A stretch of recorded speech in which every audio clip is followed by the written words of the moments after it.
E nessa manhã eu quero falar sobre um chamado, que é um chamado de Deus sobre as nossas vidas. Há 2 domingos atrás eu falei sobre a necessidade de ter uma identidade. Vocês lembram disso, não? Jesus, ele começa a andar com os discípulos e traz a eles uma identidade, falando que eles são bem-aventurados. Bem-aventurado é aquele que é humilde de espírito, aquele que entende que não consegue ter vida nele mesmo. A pessoa humilde é uma pessoa pitóchos, é alguém que reconhece que ele precisa do favor de outra pessoa para poder ser suprido.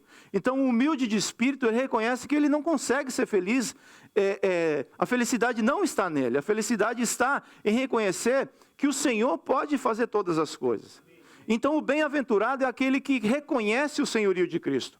Lá em Provérbios, capítulo 1, verso 7, fala que o temor do Senhor é o princípio de toda a sabedoria. Nós vivemos um momento onde todos têm informações, certo? Mas a verdadeira sabedoria só vem de Deus. E nós precisamos entender isso daí para que o nosso coração venha se alinhar àquilo que Deus quer fazer conosco. Deus tem uma obra na sua vida. Deus tem uma obra na minha vida. Eu posso receber essa obra e dar continuidade, ou eu posso parar o projeto de Deus na minha vida. Olha só que coisa. Deus, ele tem um projeto para você. Mas a escolha de continuar nesse projeto ou não, é minha e é sua. Por isso que eu estou falando que Deus tem um chamado para nós. Tá certo? E entender a minha identidade, e entender quem eu sou, é fundamental. Uma vez que eu entendo quem eu sou, agora eu preciso entender o que eu devo fazer. E foi exatamente isso que Jesus apresentou para os discípulos. Depois que ele falou para eles quem eles eram, era necessário que isso entrasse no coração deles. É necessário que isso entre no meu coração. Quem eu sou? Porque se eu não souber quem eu sou, a mídia, o meio, ou pasme, até mesmo a igreja pode falar para você quem você é. Não é assim? O outdoor, quando você vê ali na 95, na Turnpike, ali eles estão querendo formatar você dentro daquele padrão. E, pasme, embaixo tem um telefone para você ligar, para eles te darem a informação como é que você vai se adequar àquele padrão que eles querem impor sobre você. É assim ou não é? Quando você vai para a rede social, ali tem um padrão. Para você ser feliz, você tem que jantar num restaurante chique e fazer assim. Não é não? Você vai fazer a unha, você posta a unha lá. Não é assim? Você vai viajar, você posta. Faz parte. Olha, a mídia social é uma bênção. A rede social é uma bênção. Isso vem para poder acelerar o processo que Deus tem para fazer nesses últimos dias. O problema não é a mídia social, o problema é que quando o homem entra em algum projeto, por ter um coração inclinado para o mal, ao invés de usar para o bem, ele usa isso para quê? Para o mal. Desde o Éden é assim. O Éden era um lugar fantástico, era um lugar fantástico. Mas no momento que o coração do homem se inclinou para o mal, ele tornou aquele lugar fantástico, lugar de bênção, lugar de presença de Deus, um lugar que Deus teve que tirar Adão e Eva daquele lugar, porque o coração do homem se inclinou para o mal. O casamento é uma bênção, mas quando o coração do homem, dentro do casamento, se inclina para o mal, tem problema. A igreja é uma bênção. Fala, a igreja é uma bênção. O problema é que o homem tem um coração que, ao invés de fazer desse ambiente um ambiente favorável, fazer um Éden na terra, às vezes o coração do homem se inclina para o mal. E aí nós perecemos, nós sofremos com isso tudo. Tá certo? Mas Deus tem tanta coisa boa para realizar, Deus tem tanta coisa boa para fazer conosco. Mas sabe de algo? Ele não vai fazer através dos anjos. Ele vai fazer através de você. Eu coloquei o texto base, não, o título dessa mensagem, da seguinte forma: um chamado para trabalhar na grande seara. Você tem ele, olha ele aí. Rapaz, esse campo é muito grande. Quando eu vi essa foto, eu vi esse cara sozinho no meio do campo, eu acho que ele estava clamando, não estava não? Olha para essa foto aqui. Ele olha para a colheita, o campo é grande não? Dá uma olhada para essa foto. E no meio desse campo, ele entende que existe um chamado, que é um chamado de Deus, para fazer uma obra que também é de Deus. Mateus 9:37 fala assim: então Jesus disse aos seus discípulos: a seara é grande, mas os trabalhadores são poucos. Jesus compara o reino dos céus como se fosse um campo pronto para seara. O campo está pronto. Estas searas são as pessoas que precisam ser alcançadas pelo evangelho do reino. Você foi alcançado pelo evangelho do reino? Deus tem restaurado a sua vida? Deus tem transformado a sua vida? Deus tem te dado vida plena, tem curado as suas emoções? Guess what? O que Deus quer fazer agora? Ele quer fazer de você um ceifeiro. Você foi ceifado. Você faz parte da colheita de Deus. Fala assim, eu faço parte da grande colheita do reino dos céus. Mas uma vez que eu faço parte dessa colheita, agora, guess what? Deus quer fazer de mim um ceifeiro para que outras vidas possam ser, outros frutos possam ser colhidos. Então, nesse processo, eu preciso entender isso, porque se eu parar nesse processo de só ser um fruto no reino de Deus, se eu parar no processo de só receber a colheita, eu não consigo entender o processo que me faz feliz dentro do reino de Deus. E dentro desse processo, Deus tem o trabalho que é algo tão essencial. O trabalho desde o princípio existiu. Deus criou o homem e a mulher, Adão e Eva, deu um jardim para eles, e eles faziam o que naquele jardim? Cultivavam a terra, trabalhavam a terra, colhiam e comiam daquela própria terra. E Adão e Eva, eles eram felizes? O trabalho fazia eles ficarem tristes? O problema não é o trabalho, o problema é o homem depender do trabalho para sobreviver. O trabalho é uma bênção e eu preciso aprender como eu posso e devo me comportar nesse processo. Deus quer usar o trabalho como uma bênção na sua vida. Deus te deu um trabalho secular, você tem um trabalho secular? Sim ou não? É através desse trabalho secular que você tem teu ganha-pão? Então, dá graças a esse trabalho. Agradece por esse trabalho. Porque através do trabalho, você tira daí o fruto que sustenta a sua família, o fruto que pode promover para você uma vida, um bem-estar, tá certo? Jesus trabalhou o tempo todo. O Rei dos Reis, o Senhor dos Senhores, quando ele veio para essa terra, ele não estabeleceu um palácio em Israel, em Jerusalém, colocou lá um desk bonito, um computador da Apple, e ficou no desk dele mandando e-mail. João, vai para lá, Pedro vai para cá, Paulo faz isso, abre uma igreja em Éfeso. Ele fez isso? O que Jesus fez? Ele veio para servir e para trabalhar. Porque o reino de Deus, ele é fruto do resultado da cruz.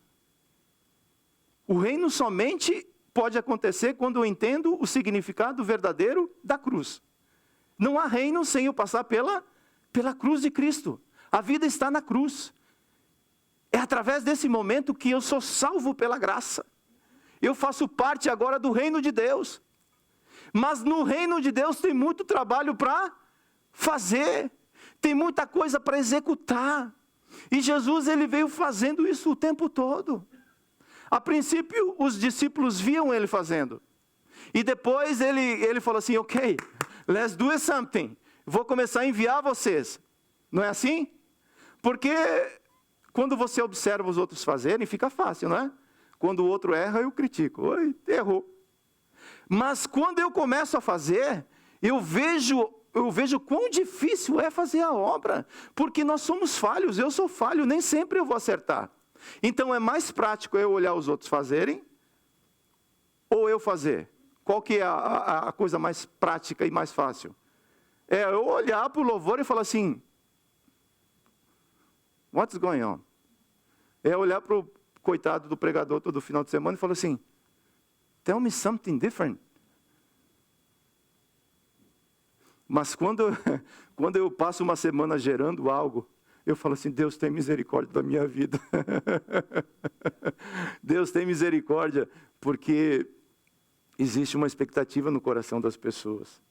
O trabalho dignifica o homem. Todo trabalho ele é digno. Por mais simples que seja, todo trabalho ele é digno. Provavelmente você está fazendo alguma coisa nessa terra que lá no Brasil você não faria. É ou não é? Mas todo trabalho é digno. O trabalho produz recompensa. Quem trabalha deseja aumentar a sua renda. O Senhor Jesus é o nosso modelo de dedicação e trabalho.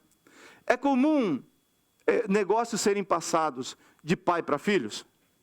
Uma empresa que o pai criou e tal, e agora ele transfere para o filho? Isso acontece no mundo secular ou não acontece? Acontece. Porque esse filho ele está recebendo dos seus ancestrais todo o resultado de trabalho de uma vida. E agora esse filho ele tem a responsabilidade de dar continuidade a essa empresa, esse negócio que ele recebeu. Não foi diferente com Jesus. Quando Jesus veio à terra, ele se tornou homem, ele passeou por essa terra, ele viveu nessa terra por 33 anos, ele recebeu um negócio da parte do Pai. Ele veio representar o reino dos céus aqui na terra. É o que você está fazendo, Igreja de Cristo. Você é um embaixador de Cristo aqui na terra. Você é um representante de Deus aqui na terra. E é isso que nós precisamos entender. E a palavra fala que aquilo que você liga aqui na terra é embaixador de Cristo. Os céus reconhecem a embaixada, os céus reconhecem quem está falando, porque você é um representante do Pai para fazer a obra aqui nessa terra. A tua casa é uma igreja, é uma embaixada. E eu preciso entender essas coisas. João 5,17 fala assim, mas Jesus lhes disse, meu Pai trabalha até agora, e eu trabalho também. Antes disso tem Lucas 2,49. Por favor, volta um verso que eu passei por ele, Lude. –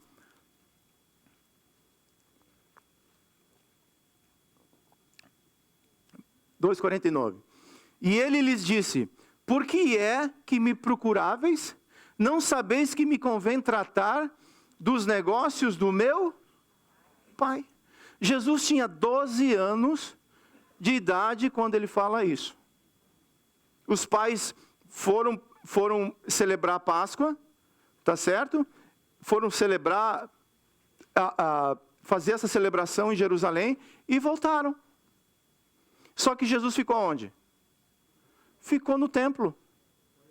E depois de 2, 3 dias os pais falaram assim, cadê o filho? E quando voltaram, encontraram Jesus, os pais falaram assim, filho, o que é que você está fazendo? Você quer me matar do coração? E Jesus fala assim, por que é que vocês estão me procurando? Vocês não sabem, ainda não entenderam que me convém cuidar das coisas do meu Pai? Uau!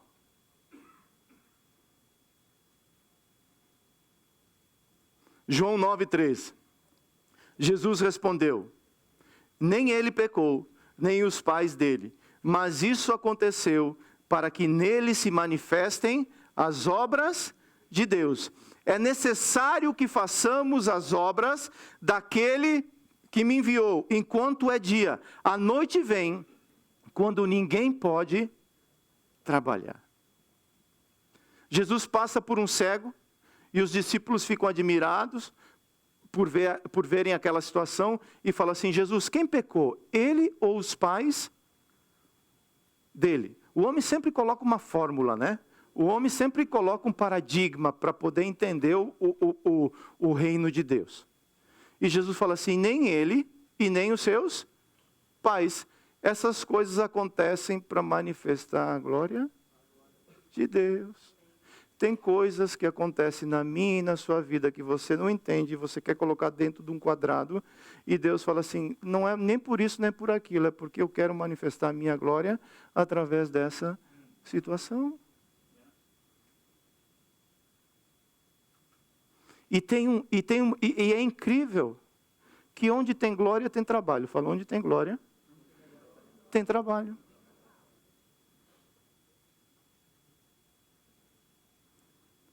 O dom da vida se torna uma missão para todo ser humano.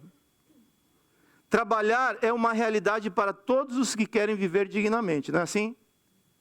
Todo mundo investe na bolsa de valores, na bolsa da esposa, né? Porque o grande lance é viver de renda. É ou não é? E glória a Deus por aqueles que conseguem fazer isso. Mas nem todos vão conseguir viver de renda. Você, talvez, e eu, nós teremos que trabalhar. Mas o trabalho vai fazer você viver de maneira digna. Não é diferente no reino dos céus. Passamos uma só vez por este mundo. É 70, 80, 90, 100 no máximo. É o espaço que nós temos para fazer a obra que Deus desenhou para nós. Deus tem um projeto para você, Deus tem um projeto para mim. E Ele deu um tempo para mim, para você, para nós, fazermos esse projeto. Está certo? Se não fizermos aqui o que devemos e podemos fazer para Deus e para o próximo, não teremos outra oportunidade. Se você esperar o momento oportuno para trabalhar, sabe quando esse momento oportuno vai vir? Não vai vir. Porque é no meio das adversidades que você vai se reinventar e Deus vai te usar para poder fazer aquilo que Ele quer fazer através da sua vida. Esse momento que a igreja está vivendo é diferente para todos nós, ou não é? A igreja ainda está tentando se encontrar depois de tudo o que aconteceu. Mas a obra continua. Fala, a obra continua. E Deus quer nos usar para fazer desse momento de crise, para muitos, um momento de glória para a igreja. Porque as pessoas estão precisando de alguém que fale assim, há esperança para você. Eu sei que você perdeu um familiar, eu sei que foi um momento difícil de dor para você, mas existe esperança para você. Alguém tem que levar essa boa nova, alguém tem que falar disso para outras pessoas. Isso gera trabalho, você vai ter que sair da tua zona de conforto. Você vai ter que deixar de ver o jogo do Miami Heat. Ou do Remo, ou do Paysandu. O reino mexe com você. O reino mexe com a minha zona de conforto. Fala, o reino mexe com a minha zona de conforto. Não tem jeito. Para mim fazer essa obra, Ele vai chacoalhar minha vida. Ou não é assim? É assim. Vamos aplicar essa palavra? O texto base está lá em Mateus capítulo 9, verso 35, até o verso 38. Me acompanhe, por favor. E Jesus percorria todas as cidades e aldeias, ensinando nas sinagogas, pregando o evangelho do reino e curando todo tipo de doenças e enfermidades. Ao ver as multidões, Jesus se compadeceu delas, porque estavam aflitas e exaustas, como ovelhas que não têm pastor. Então Jesus disse com quem Jesus direcionou a palavra? A quem Jesus direcionou a palavra? Aos seus discípulos. A seara é grande, mas os trabalhadores são poucos. Por isso peçam ao Senhor da seara, para que mande os trabalhadores para a sua seara. A primeira coisa que eu preciso entender a respeito de trabalho, trabalhador, eu preciso aceitar o chamado do trabalho. Pior coisa é você trabalhar no lugar onde você não quer ficar, é ou não é? Ou fazer aquilo que você fala assim, meu Deus, o que eu estou fazendo aqui? Não é assim? A primeira coisa que eu preciso entender é que existe um chamado, ok, fato. Mas agora eu preciso aceitar e me submeter a esse chamado que Deus tem para a minha vida. Deus não vai te forçar a fazer nada. É uma oferta voluntária. Eu preciso me colocar à disposição. Mateus 21, 28. O que vocês acham? uma pergunta. Um homem tinha 2 filhos. Chegando seu primeiro, disse: filho, vá hoje trabalhar na vinha. Ele respondeu: não quero ir. Mas depois, arrependido, foi. Dirigindo-se ao outro filho, o pai disse a mesma coisa. E ele respondeu: sim, senhor, mas não foi. Qual dos 2 fez a vontade do pai? E eles responderam: o primeiro. Os 2 filhos receberam a mesma oportunidade. Os dois faziam parte da mesma casa, os 2 faziam parte de tudo igualzinho, certo? Um falou assim: eu vou, e não foi. O outro falou: eu não vou, e depois arrependido falou assim: o que eu estou fazendo? Não é assim? Arrependido, ele fala assim: eu vou trabalhar na vinha. Como filhos de Deus, devemos voluntariamente servir, honrar, obedecer ao chamado do reino dos céus. Isaías 6:8. Depois disto, ouvi a voz do Senhor que dizia: a quem enviarei? Essa pergunta, ela continua sendo apresentada a todos nós. A quem eu enviarei para a seara? A seara é grande, os campos brancos estão prontos. Mas a quem eu enviarei para fazer essa colheita? Olha o que Isaías responde. Eu respondi: eis-me aqui, envia-me a mim. Isso é uma decisão pessoal. Isso é uma decisão que você faz diante de Deus. O chamado de Deus é uma coisa entre Deus e você. E a resposta a esse chamado também é entre você e Deus. Eu amo vocês, eu amo todos vocês, mas eu sei que na minha vida eu tenho isso que um dia aconteceu. Vai além da igreja, vai além daquilo que nós estamos fazendo. Eu tenho um pacto com meu Deus. Um dia, com 18, 19 anos, eu fiz um pacto com meu Deus, que eu nem sabia o que era. Um dia eu disse sim para Ele. E esse processo vem se desenvolvendo ao longo da caminhada. E é assim comigo e é assim com você. Porque nós lemos um texto aqui antes, que Jesus ele vai para Samaria, e quando chega em Samaria, por volta do meio-dia mais ou menos, cansado, Jesus vai para a beira de um poço tomar água, pede água para a mulher samaritana, e os discípulos vão para onde? Vão comprar comida. São 2 necessidades. Jesus tinha necessidade de estabelecer o reino de Deus, de trabalhar para o Pai, não tinha? Os discípulos tinham necessidade de fazer o quê? De comer. Necessidade pessoal, necessidade de reino. Fala necessidade pessoal, necessidade de reino. Eu sei que você vai ter as suas necessidades pessoais, mas elas não podem ser maiores do que as necessidades do reino de Deus. Porque é dentro do reino de Deus que você vai ser suprido.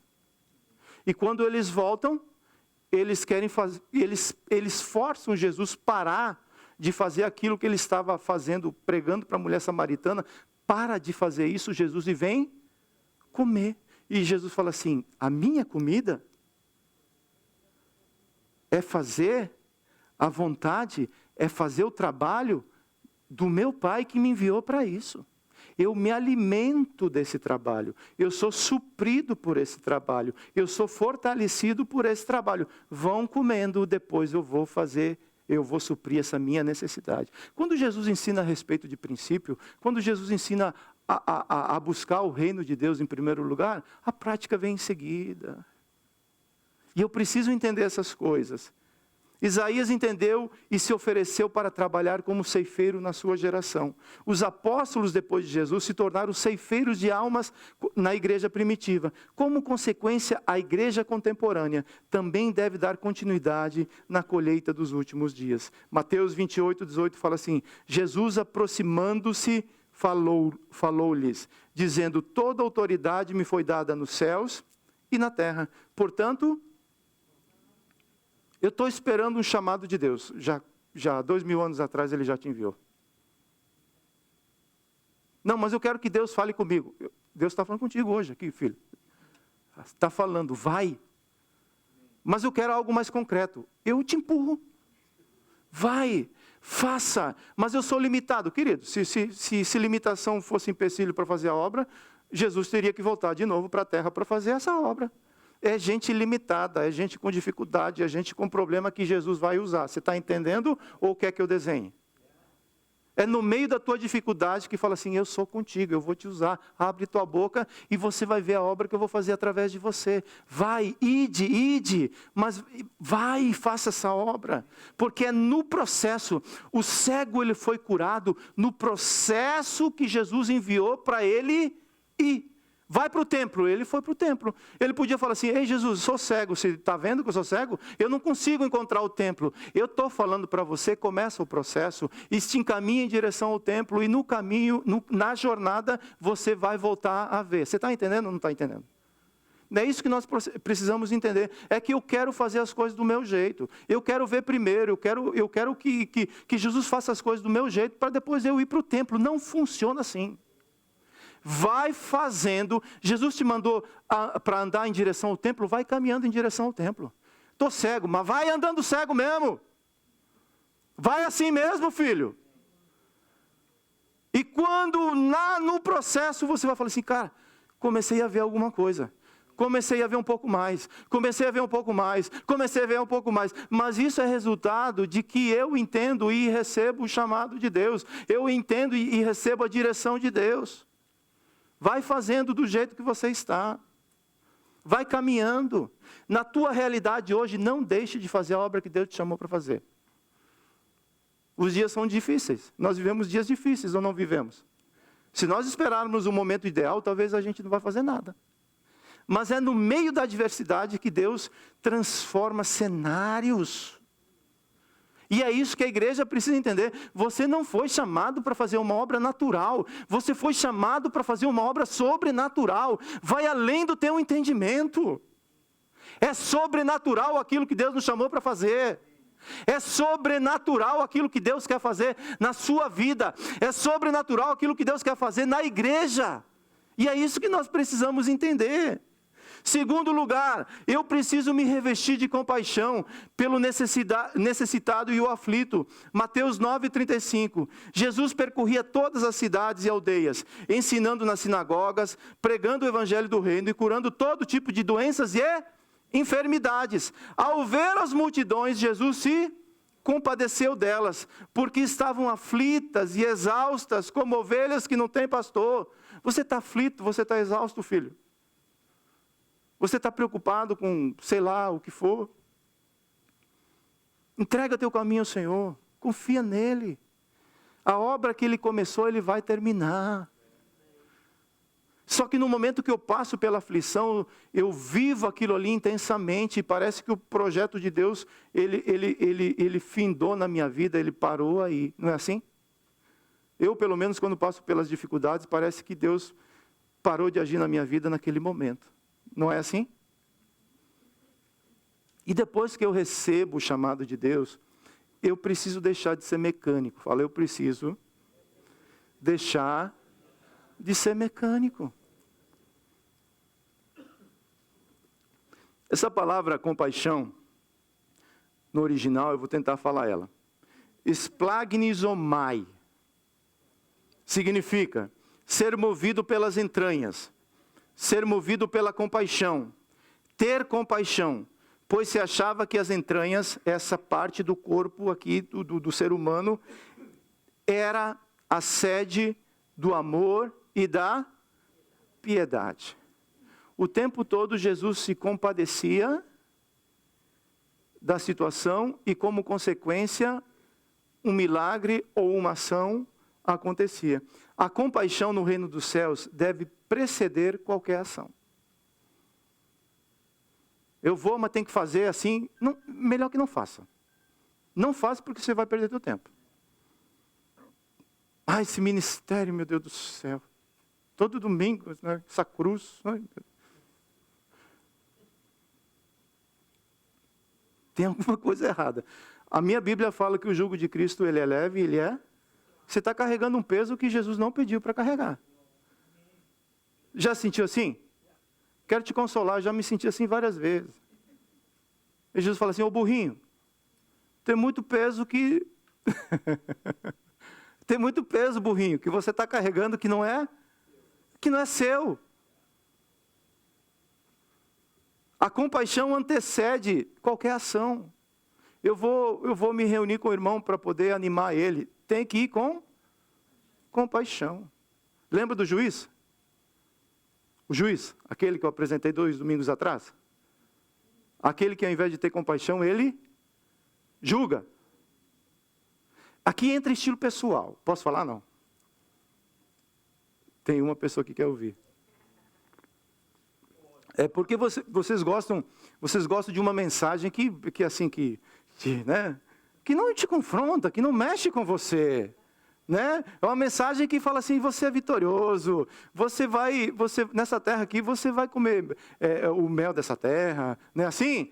E você vai bater na porta e a porta vai abrir, porque você é cabeça e não é cauda, mas isso tudo é resultado. Tem estilo pessoal. A pessoa que é voltada para pessoas, normalmente ela age com compaixão. É natural dela isso.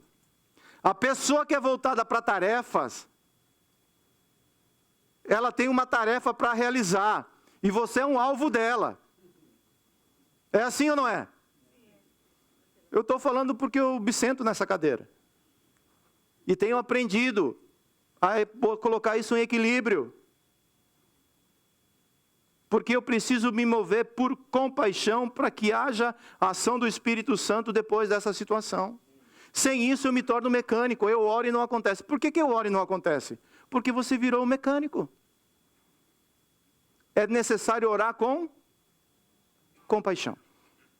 Isso tem que passar pelas tuas entranhas. Isso tem que mexer com você. E como consequência você vai ter um resultado exterior. Todo milagre de Jesus é precedido de compaixão. A motivação de Jesus curar as pessoas não era de promover o seu ministério. Uau!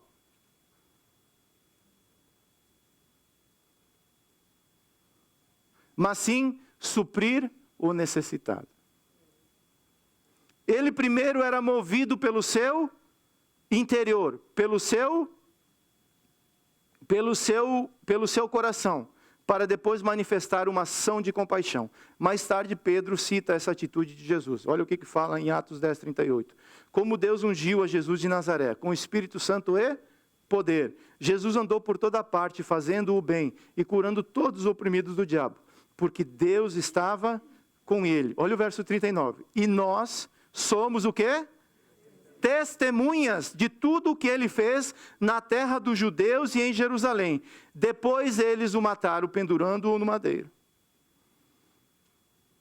Então, é isso que eu preciso entender. Mas como que essa compaixão, ela é trabalhada dentro de mim? No reino de Deus, a oração, ela precede a ação.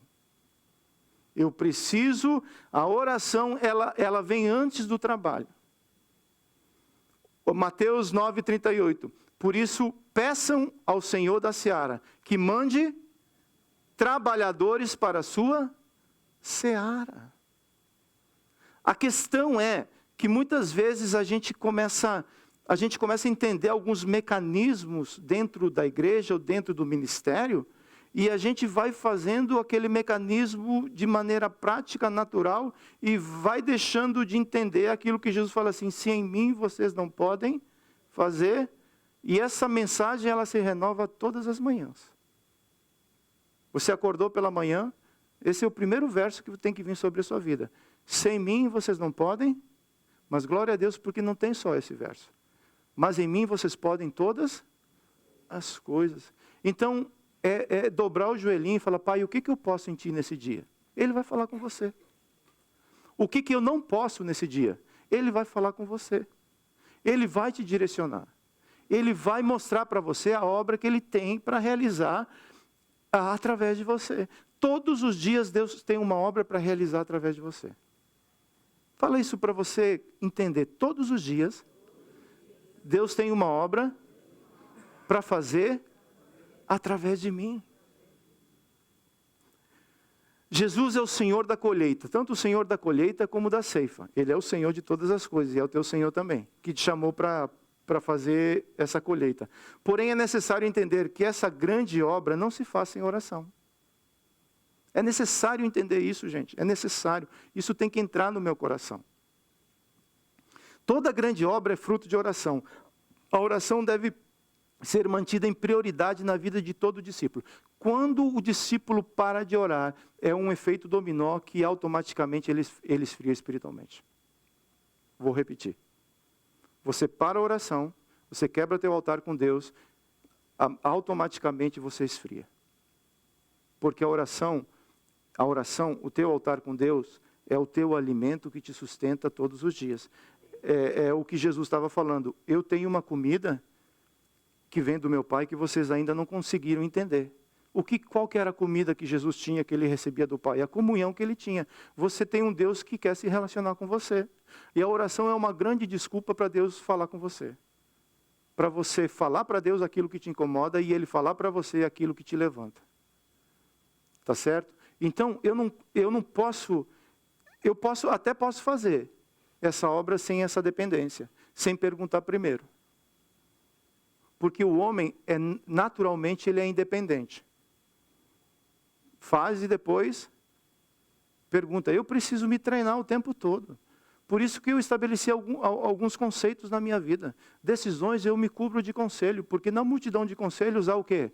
Sabedoria. Eu automaticamente sou independente. Eu sou muito prático. Vocês conheceram o Marciano já é bastante editado, mas tem alguns irmãos que conheceram o Marciano já lá atrás. Eu sou muito prático. Eu sou prático com as coisas. 2 mais 2 é 4.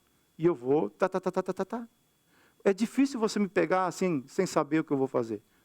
Você não vai pegar o Marciano assim. Mas Deus vai trabalhando com a gente. Não é assim? Porque o modelo é dele. Eu nasci com um modelo errado, um modelo que foi estragado. Jesus está me melhorando.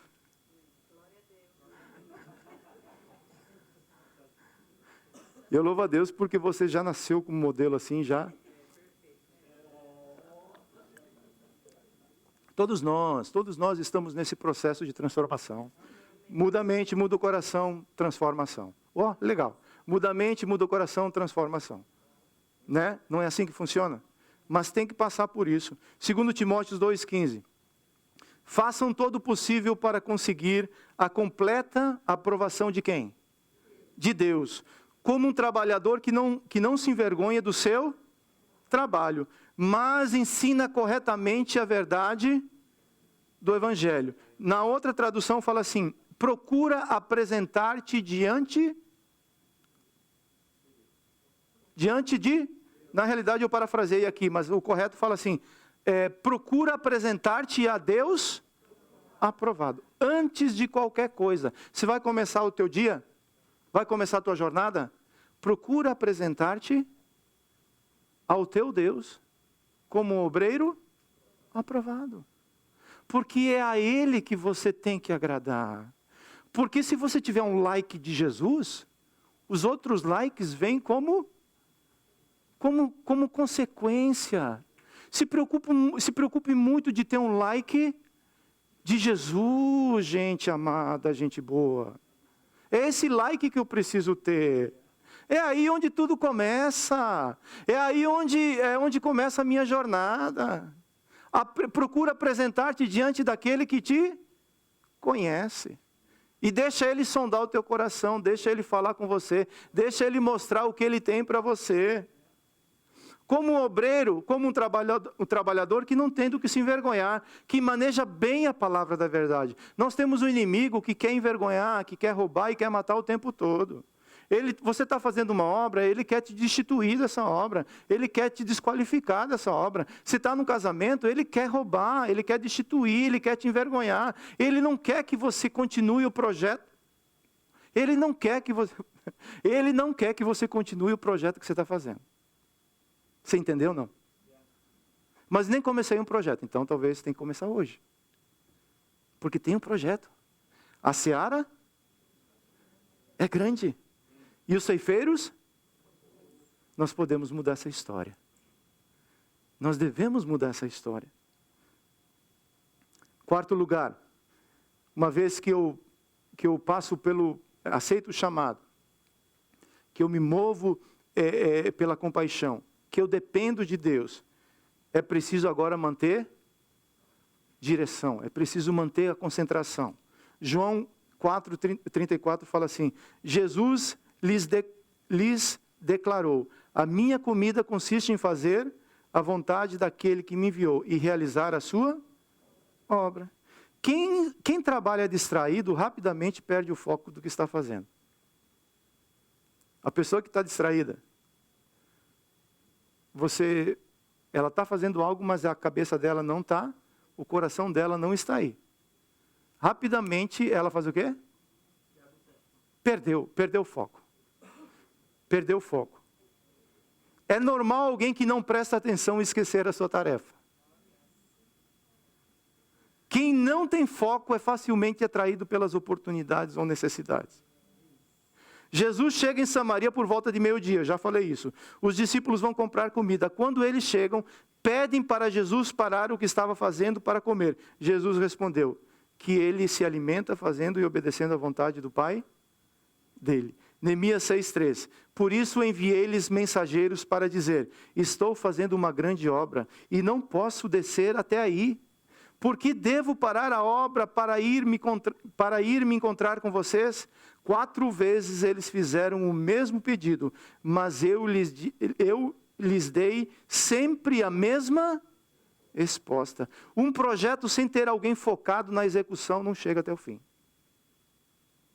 Por isso que na igreja tem pessoas voltadas para pessoas e tem pessoas voltadas para tarefas. As duas são necessárias.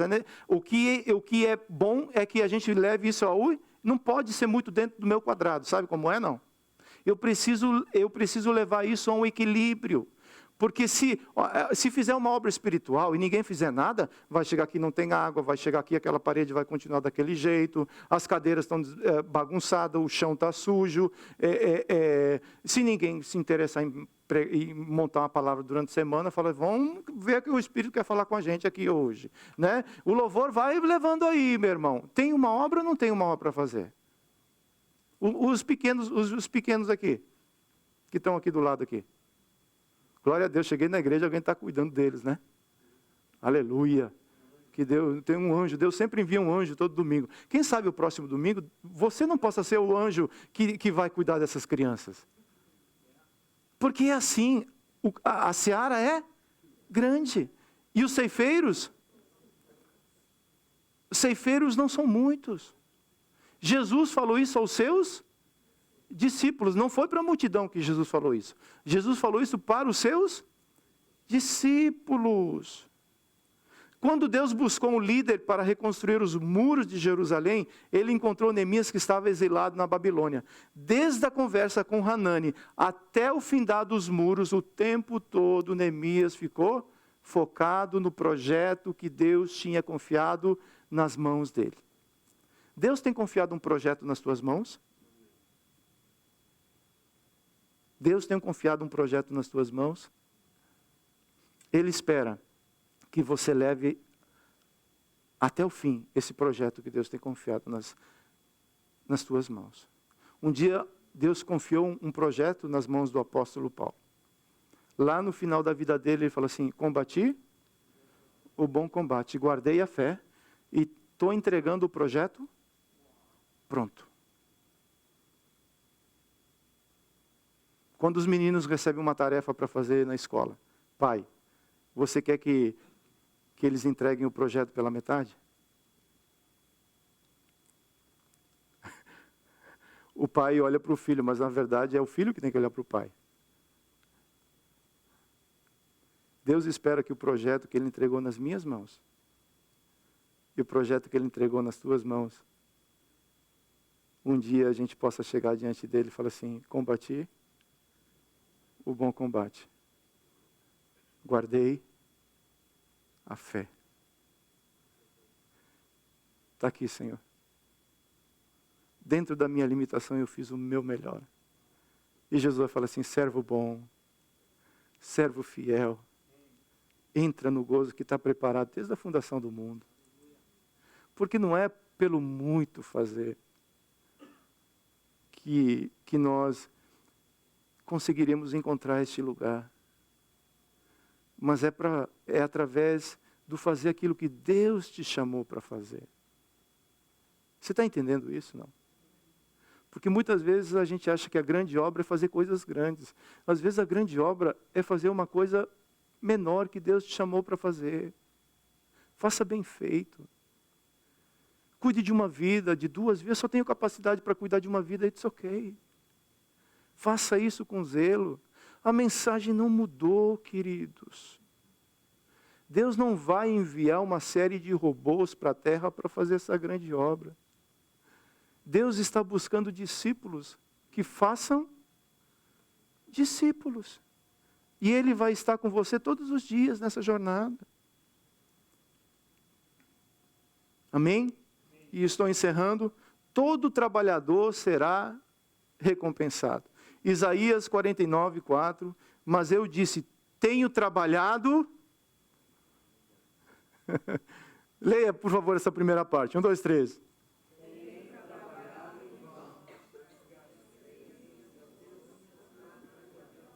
Gastou as forças. Gastou todas as forças. Até para ler a gente não consegue ter forças para ler. Tenho trabalhado em vão, não está dando certo, não está funcionando, eu tenho plantado e parece que eu não vejo fruto. Eu quero dizer para você que se você está plantando dentro do reino de Deus e você está fazendo aquilo que Deus te chamou para fazer, você não está trabalhando em vão. Todavia o meu direito está diante do Senhor. A minha recompensa está diante do meu... Uau! Porque muitas vezes a gente quer uma recompensa aqui nessa terra, não é não? Eu quero ver, Jesus, se esse irmão é grato ou não é. Eu quero ver essas coisas. Querido, isso é bom que seja grato, né? Não pode ser muito mecânico, não é não? Mas a tua recompensa está diante de Deus. O teu negócio é primeiro com o teu Deus e depois com o teu irmão e com você mesmo. Mas é primeiro com o teu Deus. Não muda, não altere isso, porque senão você vai se frustrar. Se você fizer esperando o resultado, tem horas que você vai ter resultado, mas tem horas que você não vai ter resultados. Faça por propósito, não faça por resultados aquilo que Deus te chamou para fazer. Tem horas que você dá um acorde e o céu desce nesse lugar. E tem horas que você fica, Jesus, tem misericórdia, que a tua glória venha nesse lugar, que a tua glória venha nesse lugar. Não é assim? Faça por Deus me chamou para fazer isso. Deus me chamou para reconstruir esses muros aqui. Eu vou até o final. Tem desistência, tem pessoas que se levantam contra. Tem de tudo na grande obra. Tem ou não tem? Tem gente que não quer mais, cansei, esse negócio não dá certo. Tem ou não tem? Mas é necessário ter foco, é necessário ter perseverança. Se Deus te chamou para fazer essa obra, segue em frente. Porque no tempo certo vai chegar o tempo da colheita. Vai chegar o tempo que a videira vai voltar a florescer, diz o Senhor. É necessário que os ceifeiros continuem esse projeto. 1 Coríntios 3:8. Ora, o que planta e o que rega são um, e cada um receberá a sua recompensa de acordo com o seu próprio trabalho. A recompensa é individual, mas também funciona como um trabalho em equipe para poder obter resultados. É preciso tanto o que semeia, como o que rega, como o que limpa. Todos são necessários. Todos terão justamente a sua recompensa diante do Senhor. No reino de Deus, todo trabalho, ele é necessário. Por mais simples que seja. Às vezes entregar um boletim, às vezes recepcionar alguém, às vezes é organizar uma cadeira. É a multiforma graça e trabalho que faz com que a igreja ela fique organizada. Porque quando você faz isso, você não está fazendo somente para mim. Quando eu vejo, eu procuro agradecer. Mas você precisa entender que aquele que vê todas as coisas, ele não vai deixar passar batido. Qual é o salário que você tem para fazer essa obra, pastor? O melhor.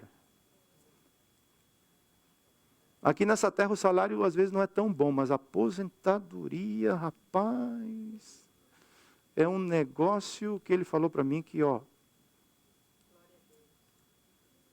vale muito a pena. Nós tivemos um evento, estamos no evento ainda, terminando agora meio-dia dos jovens. Obrigado pela oração de vocês, está dando certo, viu? Rapaz, que sábado abençoado que eu passei naquele local. Sabe quando Deus permite você sentir um pouco do céu na terra?